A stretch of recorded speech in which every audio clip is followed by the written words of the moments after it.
वालेकुम स्टूडेंट, बात करेंगे एबनॉर्मल लेवल की। एबनॉर्मल लेवल के बस ये याद रखने होंगे तीन कंपोनेंट्स होते हैं। या तो पावर के लेवल पे कोई मसला हो, पावर का ये मतलब है कि यूट्राइन कॉन्ट्रैक्शंस प्रॉपर्ली नहीं हो पा रही हूँ, क्योंकि लेबर होता ही कब है, ऑन सेट ऑफ लेबर तभी होते हैं जब यूट्राइन कॉन्ट्रैक्शंस मिलें। पैसेंजर के लेवल पे यानी फीटस में कोई मसला हो, या पैसेज के लेवल पे कि जिस पैसेज से फीटस ना आना है, यूट्रस, सर्विक्स और बोनी पेल्विस जो है, उन लेवल पे कोई मसला हो। और इनके रिस्क फैक्टर्स क्या क्या होते हैं, क्या कहते हैं, नॉर्मल लेबर के या पुअर प्रोग्रेस इन लेबर के रिस्क फैक्टर्स होते हैं कि फीमेल जो है वो स्मॉल हो एज में भी, और वैसे भी स्मॉल वुमेन हो, बिग बेबी हो, मैक्रोसोमिया हो, या वो कोई मेल प्रेजेंटेशन हो या मेल पोजीशन हो, अर्ली मेम्ब्रेन का रप्चर हो गया हो, या पेल्विक मेल फॉर्मेशन होती है। These are the risk factors. अब पुअर प्रोग्रेस किस में आती है, फर्स्ट स्टेज में आ सकती है और सेकंड स्टेज में आ सकती है। तो हम दोनों फर्स्ट और सेकंड में तीनों कंपोनेंट्स के लेकर चलेंगे। थर्ड स्टेज में आ ही नहीं सकती, क्योंकि थर्ड स्टेज तक तो फीटस डिलीवर हो चुका होता है। तो फर्स्ट स्टेज की अगर हम बात करें पावर की, फर्स्ट स्टेज में क्या हो सकती है, फर्स्ट स्टेज होती कब है कि onset of uterine contractions to the fully cervix dilation.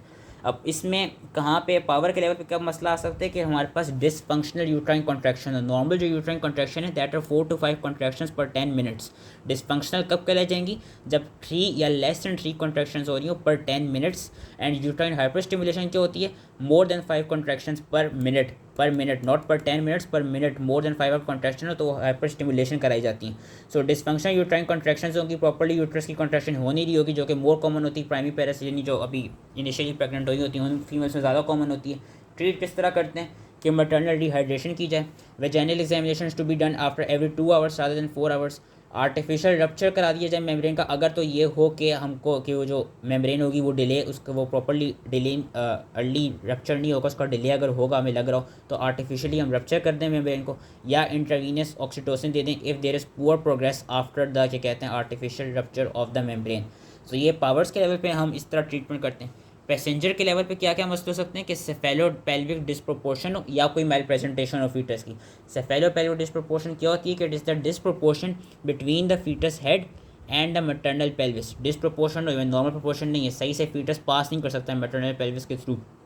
कब हम सस्पेक्ट करते हैं, अगर तो जो प्रोग्रेस हो वो स्लो हो, यानी स्लोली फीटस नीचे आ रहा हो despite efficient uterine contractions, fetal health की प्रॉपर्ली इंगेजमेंट नहीं हो पाए, या हमको वेजाइनल एग्जामिनेशन में सिवियर मोल्डिंग मिले कि सिवियर बोन्स वो आपस में क्या कहते हैं कोलाइड कर रही हैं, ओवर राइड कर रही हैं, एंड कैपेट फॉर्मेशन मिले वेजाइनल एग्जामिनेशन में। एंड लास्ट इसके head is poorly applied to the cervix. Oxytocin and cephalopelvic disproportion का ये बताया हुआ है कि oxytocin is contraindicated in cephalopelvic disproportion in multiparous women, whereas it can be given in mild to moderate CPD in a primary parous women. Passage के level पे क्या मसला आएगा, पैसेज के लेवल पे ये मसला आएगा कि वही एबनॉर्मेलिटीज़ होंगी कि पैसेज में पेल्विस ही स्मॉल है, या फाइब्रॉइड्स हैं, या सर्वाइकल डिस्टोकिया हुआ है। सर्वाइकल डिस्टोकिया का ये मतलब है कि अब उसमें जो सर्विक्स है वो नॉन कंप्लाइंस है, इफेसमेंट तो होगी लेकिन उसकी प्रॉपर्ली डायलिटेशन नहीं हो पाएगी। एंड सर्वाइकल डिस्टोकिया क्यों हो सकता है, ड्यू टू एनी रीजन जिसकी वजह से सर्वाइकल की स्कारिंग हो गई है। वो सर्वाइकल स्कारिंग क्यों क्यों हो सकती है कि कोई किसी ने वहाँ से कोन बायोप्सी लियो उस एरिया से, उस वजह से भी सर्विक्स की स्कारिंग हो सकती है। ये सारे थे हमारे पास फर्स्ट स्टेज के। अगर हम सेकंड स्टेज की बात करें तो सेकंड स्टेज पे हमारे पास पावर के लेवल पे एंड पैसेज के लेवल पे ही आता है। पावर के लेवल पे क्या आता है कि secondary uterine inertia. What is secondary uterine inertia, it is basically कि इसमें फुल डायलिटेशन तो अचीव हो गई है, सर्विस की 10 सेंटीमीटर का हो गया, लेकिन जो यूट्राइन कॉन्ट्रैक्शंस हैं वो अब वीक हो चुकी हैं और इनफेक्टिव हो चुकी हैं। यूजली क्यों होती हैं, ड्यू टू मैटरनल डिहाइड्रेशन या due to ketosis present in mother. तो इसकी ट्रीटमेंट वही होती है कि डिहाइड्रेशन को हम डिहाइड्रेशन के थ्रू ट्रीट कर दें एंड हम इंट्रावीनियस ऑक्सीटोसिन मदर को दे दें। पैसेज के लेवल पे क्या मसला आ सकता है कि वही जो पेल्विस की टाइप हो, गायनेकोइड के बजाय एंड्रॉयड पेल्विस हो।